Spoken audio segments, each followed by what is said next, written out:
Las criptomonedas y más concretamente Bitcoin han estado mostrando un comportamiento cíclico en los últimos años. Sin embargo, hay una condición extremadamente importante que tiene que cumplir el mercado cripto para poder continuar este tipo de ciclos. Y además necesitamos prestar atención al mundo real, al mundo de la economía de los países y de los distintos agentes económicos para entender mejor en qué situación está el mercado cripto.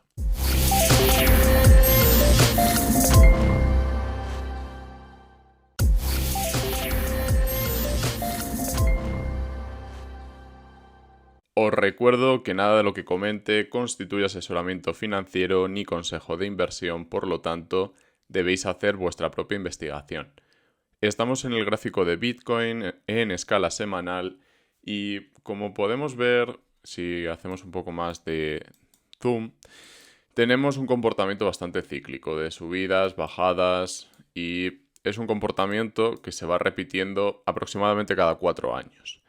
¿Qué ha sucedido a lo largo de los últimos años? A lo largo de los 12 años, a lo largo de los 13, 14 años, dependiendo de cómo consideremos que se ha estado desarrollando el precio de Bitcoin o que se ha desarrollado Bitcoin en general, tenemos una correlación cada vez más grande con el mercado tradicional. ¿Y esto qué quiere decir? Que ahora se depende más del comportamiento de la bolsa, se depende más del comportamiento de los agentes económicos y más concretamente de la Reserva Federal. De hecho, cuando Bitcoin nace entre 2009 y 2010, tenemos una estabilidad en los tipos de interés. No había subidas de tipos de interés y por lo tanto la recuperación económica llegó después del crash de 2008 gracias a ese empujoncito de la Reserva Federal. También tuvimos ese empujoncito, esa ayuda,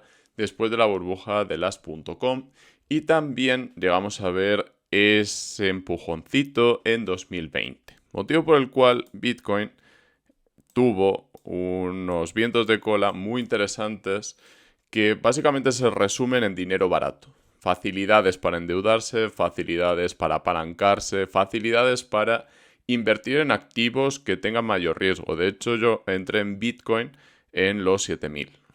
En los 7.000 entré en Bitcoin porque no había facilidades para rentabilizar tu capital, tu dinero, sin tener riesgo o sin un riesgo moderado o sin un riesgo que estuviera más controlado que en activos volátiles. Concretamente entré poco a poco y entré con la mentalidad que creo que hay que desarrollar en este mercado y es ir aprendiendo, ir estudiando, tener una exposición al mercado porque no se puede simplemente estudiar, sino que hay que dedicar un porcentaje muy pequeño o pequeño del capital a ir mejorando nuestra habilidad de gestión emocional, de gestión del riesgo y en general entender el mercado desde dentro, no visto con perspectiva y sin entrar. Esa es mi opinión personal, nada de lo que comente constituye asesoramiento financiero, ya lo sabéis, y debajo tenéis más detalle al respecto. Por lo tanto, la pregunta que se está haciendo todo el mundo, y yo me hago obviamente porque es la pregunta más importante para mirar a 2025, es, ¿se van a mantener los ciclos?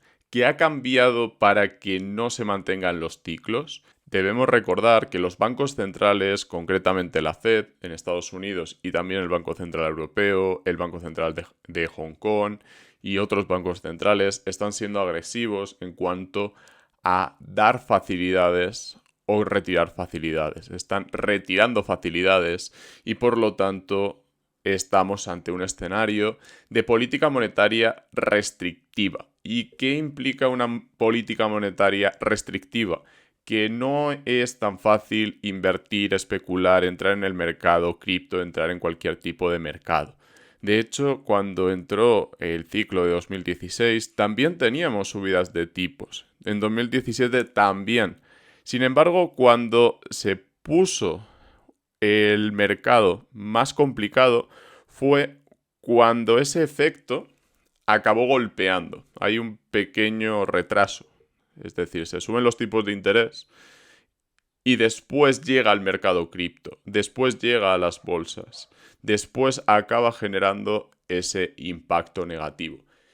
Y es una teoría que no todo el mundo está exponiendo, ni todo el mundo está trabajando con ella, porque es un pelín contraintuitiva. Sucede algo similar con la inflación.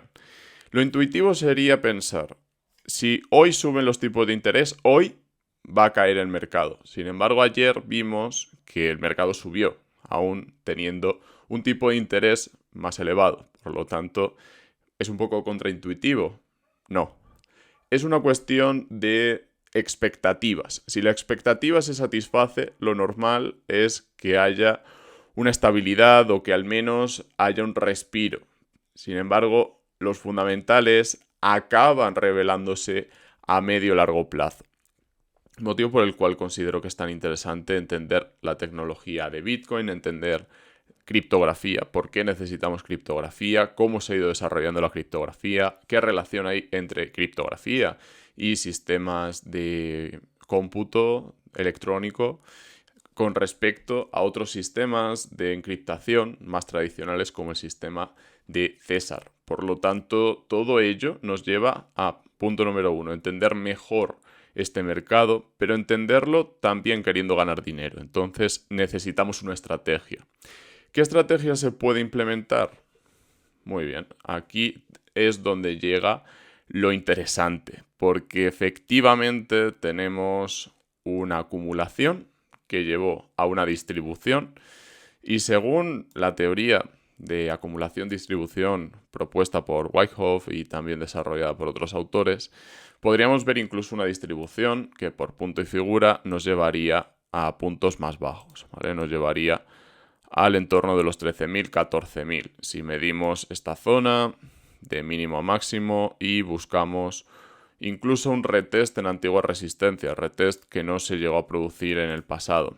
Ese sería un escenario minoso, ¿vale? Los $13.000 no le gustaría a la mayoría, a mí personalmente no me haría muchísima gracia, precisamente.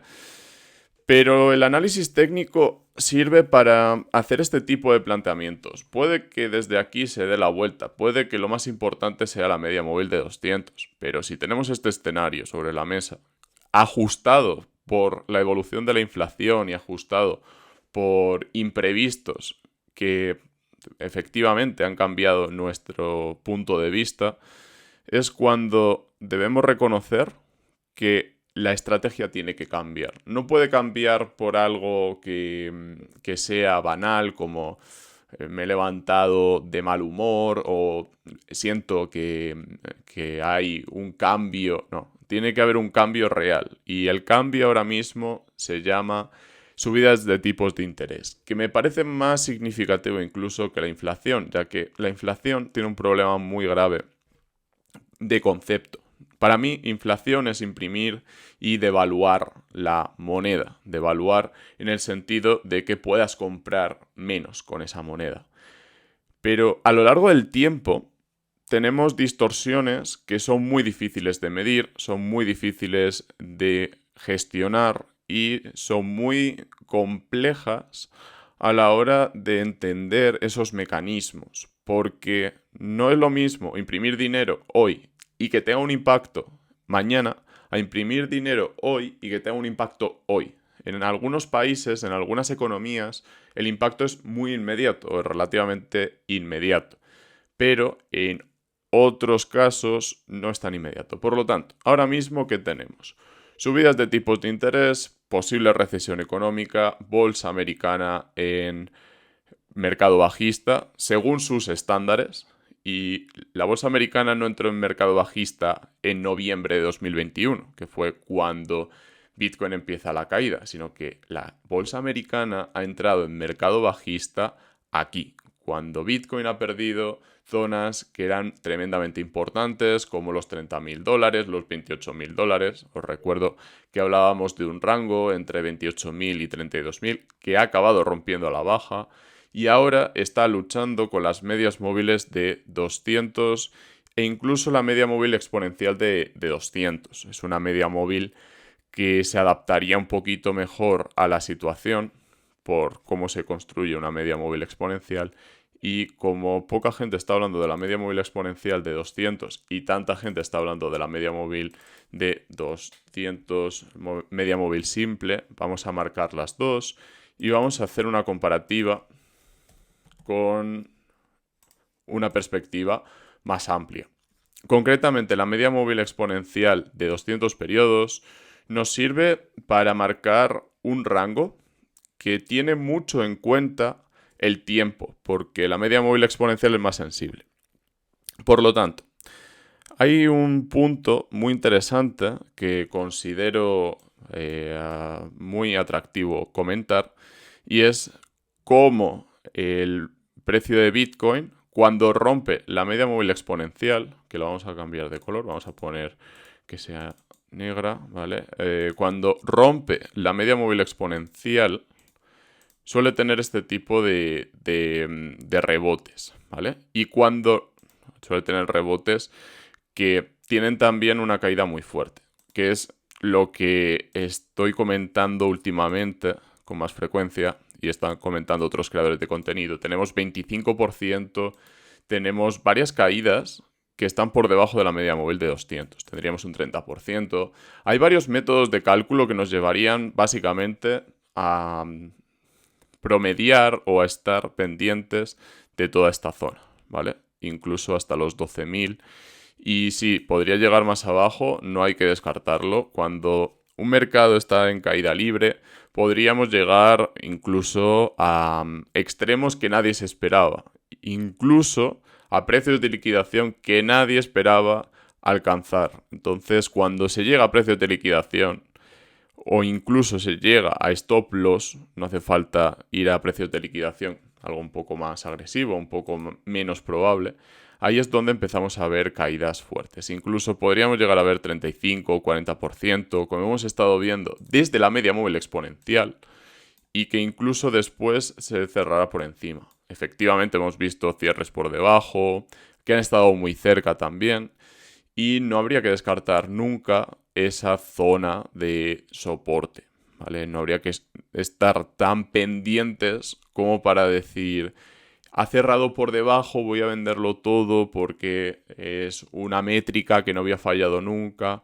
Es cierto que es una métrica que suele funcionar bien, bastante bien, pero también debemos respetar el principio de que cuando hay una caída tremendamente fuerte, hay que esperarse a una ruptura de resistencias con cierta fuerza. Por ejemplo, aquí tuvimos una ruptura de resistencias con fuerza. También hemos visto varias rupturas de resistencias en los 7.000 a 9.000. Todas estas velas de fuerza de compra son las que marcan que puede haber un cambio en la tendencia principal. Y de momento, he de deciros, después de mucho investigar y después de mirar las palabras de Jerome Powell, concretamente, el director de la Fed, el presidente de la Fed, el subir los tipos de interés de forma agresiva cuando no se esperaba subir tipos de interés, según sus propias palabras, ahí es donde tenemos que ser un poco más cautos o donde tenemos que ser más conservadores, porque no solamente Estados Unidos, tenemos a Hong Kong también subiendo tipos de interés. ¿Esto qué quiere decir?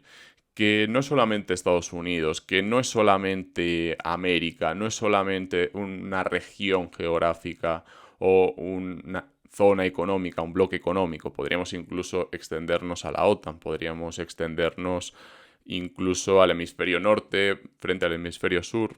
En este caso empezamos a comparar culturas y también vemos subidas de tipos de interés. Concretamente, esta subida de tipos de interés es de hoy y es una consecuencia de ver las subidas de tipo de interés en Estados Unidos, o una posible consecuencia. Ya sabéis que correlación no implica causalidad, aunque en este caso parece que sí que tiene que ver con la causalidad. También hay que recordar en qué situación estaba el mercado cripto cuando se produjo la última subida de tipos de interés. Estábamos en 2008 y el mercado cripto no había nacido, no teníamos criptoactivos como tal, sí que existía el Nasdaq y el Nasdaq en 2008 es cuando empieza la recuperación.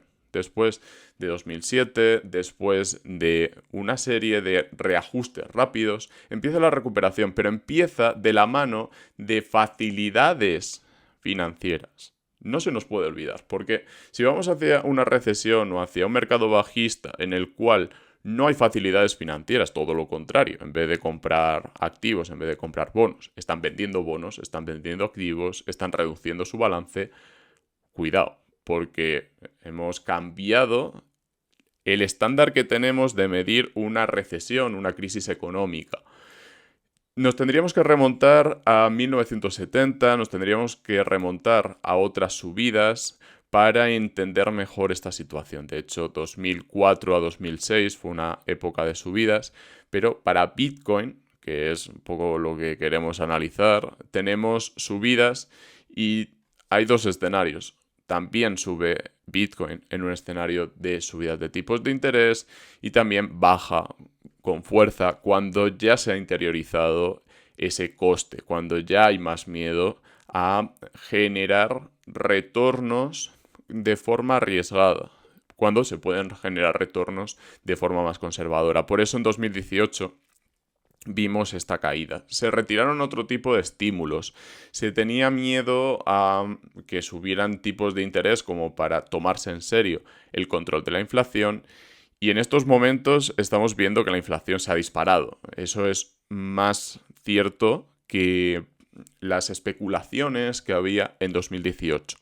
Motivo por el cual considero que es muy preocupante que el modelo ya no funcione tan bien cuando tenemos este entorno tan incierto, con este entorno que realmente está golpeando la economía, porque una de las peores cosas que puede pasar, que puede suceder, es que la economía se quede sin comercio internacional o que el comercio internacional se resienta, porque ahí es donde quebramos todos los principios de crecimiento económico, de desarrollo económico, de implementación de la innovación, todo lo que podría estar ayudando a Bitcoin ahora mismo está jugando en su contra. ¿Y qué hay del refugio frente a la inflación? Deciros que cuando el dinero fresquito, después de salir de la impresora, bueno, en este caso viene calentito, ¿no? El dinero calentito sale de la impresora, ahí va a activos que tenemos cerca. Véase Bitcoin, véase el mercado de las acciones, véase también incluso el mercado inmobiliario. No entramos tanto a, claro, vamos a ahorrar y luego lo vamos a gastar. Cuando entra el ahorro, tenemos una serie de indicadores que nos dicen que se va a frenar ese crecimiento de la inflación hasta ahora, hasta 2022. Teníamos una impresión monetaria muy fuerte en 2020 y ¿cuándo vemos los efectos? En 2022. Por lo tanto, de cara a 2025, que lo tendríamos aquí, hay varios episodios a tener en cuenta. En 2025 tendríamos el halving, en 2024 vamos a poner que en abril de 2024, aunque como depende del número de transacciones y depende de una serie de indicadores, todavía no podemos decir cuándo va a ser exactamente, pero sí que hay estimaciones de que en 2024 vamos a tener el halving. Sucede cada 4 años aproximadamente y el último halving se produjo por aquí. Tuvimos una caída, tuvimos un poquito de turbulencia por aquí, por estas zonas. Aquí mucha gente acabó liquidada y bueno, no vimos la subida fuerte hasta meses después. Hay un factor temporal que hay que tener muy en cuenta. Por lo tanto, es cierto que solemos ver estas subidas después de los halvings. Lo vimos también en 2016, lo vimos también en 2014.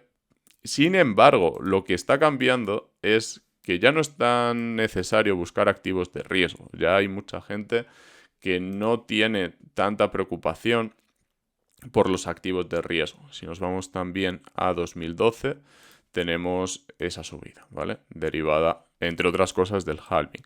Aunque también hay que tener en cuenta los ciclos electorales, los ciclos de materias primas, etc. Pero bueno, en general tenemos más presente el halving porque genera escasez en Bitcoin. Y, por lo tanto, el ir acumulando, desde mi punto de vista, no es consejo de inversión, debería ser de forma promediada. ¿Que se ha estado promediando por esta zona? ¿Que se ha estado promediando en esta caída? Muy bien.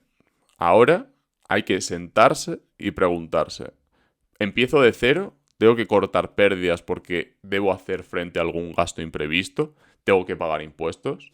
¿Tengo que realizar alguna actividad para amortiguar ese tipo de movimiento?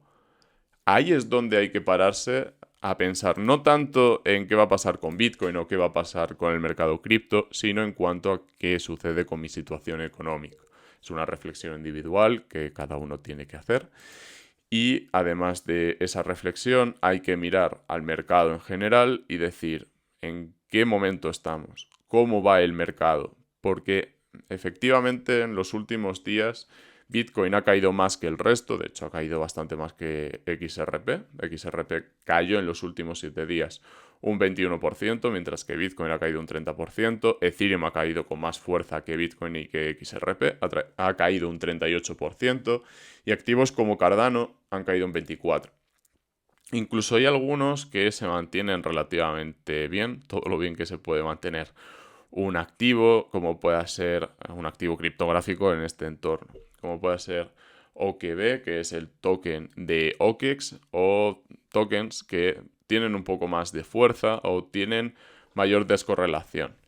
Concretamente hay tokens o criptomonedas que están más descorrelacionadas por cualquier motivo, porque hay poca liquidez, porque se está trabajando en que haya un mercado más amplio y por lo tanto haya mayor dependencia del mercado cripto en general. Os pongo un ejemplo de un activo que he estado siguiendo porque conocí al CEO, conocí al director en Dubái y en Abu Dhabi y concretamente se llama Milestone Based. No es recomendación de inversión, es un token con muy poca liquidez, así que mucho cuidado, especialmente mucho cuidado con este tipo de activos por una cuestión de liquidez, no tanto por una cuestión de que el proyecto sea bueno o sea malo, sino que es una cuestión de que si vas a comprar o si vas a vender, puedes mover mucho el precio, como podemos ver en pantalla.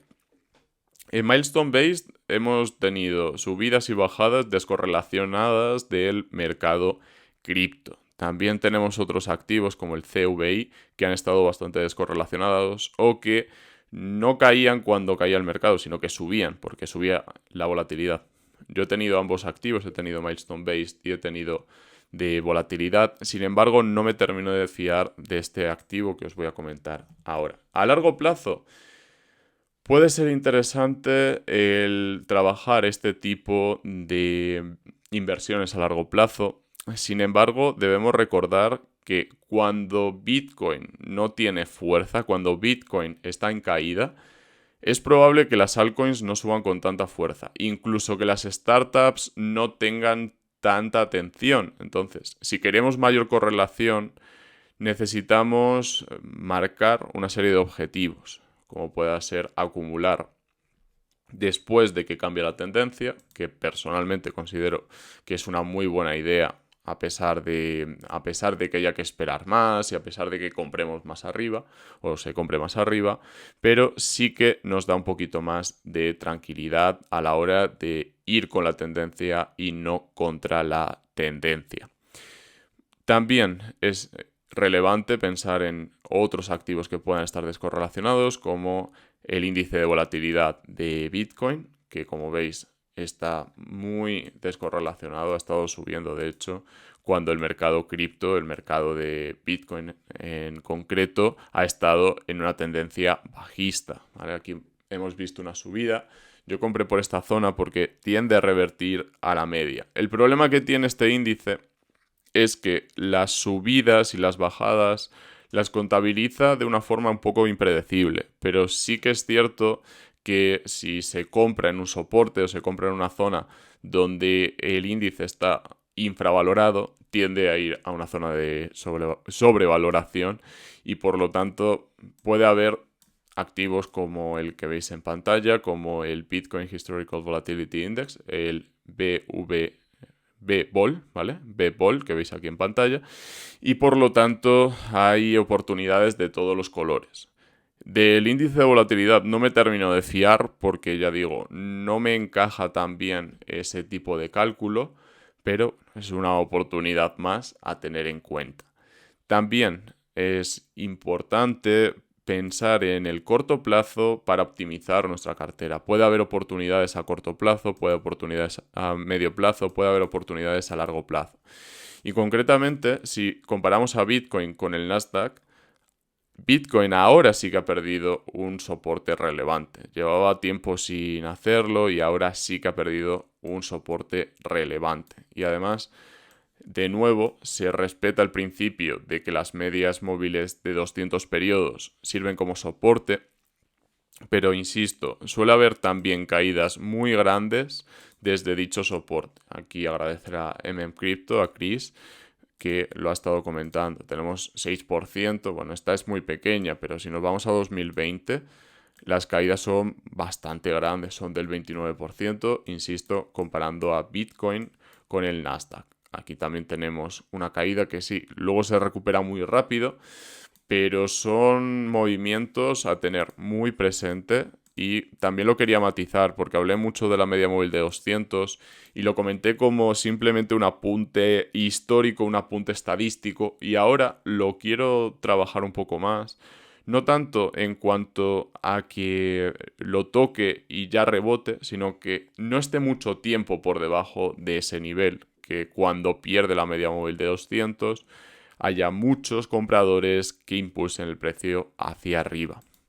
En breves vamos a tener vídeos sobre economía, vamos a tener vídeos sobre fiscalidad, así que estad suscritos y con la campanita de todas las notificaciones. Para obtener unas conclusiones mucho más claras, quiero dejar muy nítido que ahora mismo Bitcoin tiene una prima de riesgo, estilo España, cuando la crisis de deuda, que debemos calcular, que debemos computar antes de entrar en el mercado cripto o antes de echar mucho dinero de golpe en el mercado cripto. Se puede ir comprando poco a poco, se puede ir buscando zonas de posibles soportes, si se rompe un soporte buscar el próximo soporte. Sin embargo, cambiar la tendencia, un cambio de tendencia es más interesante, sobre todo cuando comparamos con otro activo de riesgo como podría ser el Nasdaq. También, si pensamos en qué se va a recuperar antes, es posible invertir en el Nasdaq con esa expectativa y se puede hacer a través de acciones tokenizadas para evitar costes. Incluso se puede invertir directamente en el Nasdaq 100, se puede invertir en el S&P 500, así que dejadme en los comentarios si os gustaría que hablara de inversión tokenizada a través de acciones y a través de índices, ya que considero que es una forma muy inteligente y muy interesante de invertir, aunque es mi opinión personal y es algo que se está desarrollando y que tiene riesgos diferentes a los de las criptomonedas. Tiene costes, tiene una serie de temas a tener en cuenta. Así que dejadme en los comentarios si queréis que hable de estos asuntos. Hay varias opciones que se pueden desarrollar y personalmente considero que evidencia empírica hay en Bitcoin y también en las altcoins en cuanto a la alt season, la dominancia de Bitcoin, etc. Pero si Bitcoin no se recupera, si Bitcoin no tiene algo más de fuerza, veo complicado que suba el mercado cripto. De hecho, ahora mismo estamos viendo un posible retest con respecto a la ruptura que tuvo de las medias móviles exponenciales y que ahora podría empezar a convertirse en un soporte. También es cierto que es solamente una hipótesis y que para mí es la zona que le va a costar romper a la dominancia de Bitcoin, pero cuando Bitcoin empiece a liderar el mercado y empiece a generar esa seguridad, ya puede moverse el dinero a otros activos. Al menos así ha sucedido históricamente. Espero que hayáis disfrutado. Si es así, dejad un comentario dando vuestra opinión y os agradecería un like, que os suscribáis para recibir nuevas actualizaciones y podéis entrar en el grupo de Telegram donde voy compartiendo mis reflexiones y mis análisis con mayor frecuencia. Un abrazo. Haced vuestra propia investigación, poned papel, boli y todas las ideas que tengáis sobre la mesa, porque ahí es donde se va a encontrar la claridad necesaria para invertir de forma inteligente. Os mando un abrazo desde Salamanca, sigo en mi tierra, sigo disfrutando de la familia y sigo disfrutando de los amigos y nos vemos en el próximo vídeo.